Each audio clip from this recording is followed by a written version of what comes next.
चलिए सुनिए, ये कौन सा क्वेश्चन है? 6.2 का सवाल नंबर 11 है। सिद्ध करना है कि -1 to 1 वो भी ओपन इंटरवल के साथ फंक्शन दिया जा रहा है x square minus x plus 1 में, ना तो हमें वर्धमान दिखाना होगा, नहीं ह्रासमान बनना चाहिए। जो फलन होना चाहिए ना तो वर्धमान होना चाहिए, नहीं ह्रासमान। अब ये कंडीशन कैसे सॉल्व किया जाएगा? ध्यान दीजिए, हमारे पास जो फंक्शन है, क्या फंक्शन एक्स इक्वल टू लिखा जा रहा है x square minus x plus 1 है। तो सबसे पहले क्या करना चाहेंगे? इसका डैश फाइंड करना चाहेंगे।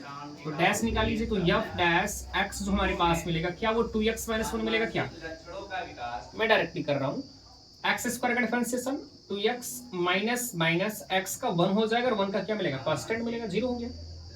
अब यहाँ पर हम x की वैल्यू फाइंड करना चाह रहे हैं। नींद आ रही है, कोई बात एक्स इक्वल टू 0 मिला। अगर यहाँ रखना चाहोगे तो मिलेगा 2x माइनस 1 इक्वल टू 0 मिला। क्या 2x इक्वल टू माइनस 1 पक्षांतर करने में प्लस 1 मिला, x इक्वल टू क्या मिला? 1/2 मिला ना। अब हमारे पास जो इंटरवल है वो -1 और 1 के बीच का लेना है। तो अगर हमारे पास ये ग्राफ बना, -1 मान लीजिए यहाँ मिलेगा, +1 यहाँ मिलेगा, और यहाँ मान लीजिए क्या 1/2 मिलेगा, ठीक है ना। इन दोनों के बीच में हमारा अगर केवल इस इंटरवल के साथ, मतलब -1 और 1 के बीच में अगर कोई नंबर लिया जाए, अगर केवल पॉजिटिव मिलेगा, केवल अगर पॉजिटिव मिलेगा तो मिलेगा क्या? वो वर्धमान बन जाएगा।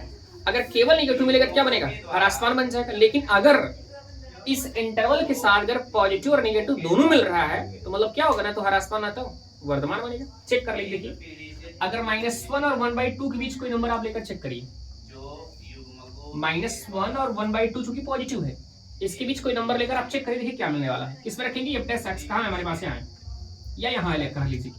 अगर मान लीजिए 0 मिल रहा है, क्या -1 और 1/2 के बीच में 0 मिल रहा है ना, 0 पुट करो यहाँ पर। 2 × 0 -1 इक्वल टू क्या मिला? माइनस, मतलब नेगेटिव नंबर देकर गया। अगर 1/2 और +1 के बीच देख रहा हूँ तो 1/2 मतलब क्या?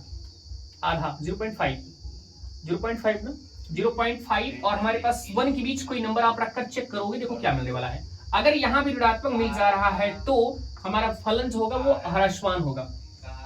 अगर यहाँ प्लस होता, यहाँ भी प्लस के रूप में अगर आता तो वो भी हमारा वर्धमान होता। लेकिन अगर ये माइनस आ गया है, अब देखो यहाँ पर क्या आने वाला है। अब 1/2 और हमारे पास क्या मिला? 1। इनके बीच क्या नंबर लेने वाले? आप सोचिए, कुछ भी नंबर ले सकते हैं आप।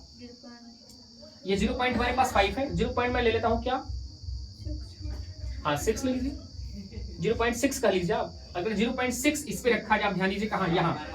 अगर 2 × 0.6 करोगे तो क्या 1 से ज्यादा मिलेगा? नहीं। और 1 से जब ज्यादा मिलेगा, 1 से ज्यादा मिलेगा तो 1 को उसको घटाने पर क्या मिलेगा? पॉजिटिव नंबर मिलेगा। मतलब इस इंटरवल के साथ -1 और 1 के साथ हमें माइनस प्लस दोनों मिल रहा है।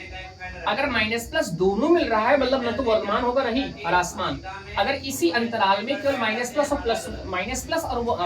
और +1 के बीच में अगर केवल प्लस मिलता, मतलब ये भी अगर प्लस मिलता, यहाँ भी प्लस मिलता तो वर्धमान हो जाता।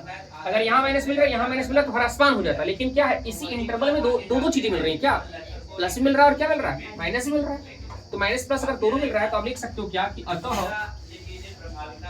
-1 और 1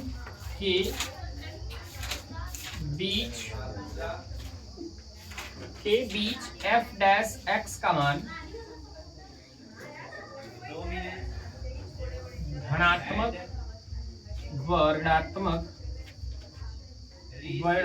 दोनों प्राप्त हो रहा है, दोनों प्राप्त होता है। कि इस स्थिति में यह कहा जा सकता है कि दिया गया फलन कैसा होगा? क्या होगा भैया? न तो वर्धमान और न ही ह्रासमान प्राप्त होगा। ये आपका पूरा प्रश्न कंप्लीट हो गया। अगर कोई डाउट है तो आप बोल सकते हैं, ठीक है ना, नोट कर लीजिए आप। देखो, अगर किसी युग्मनज में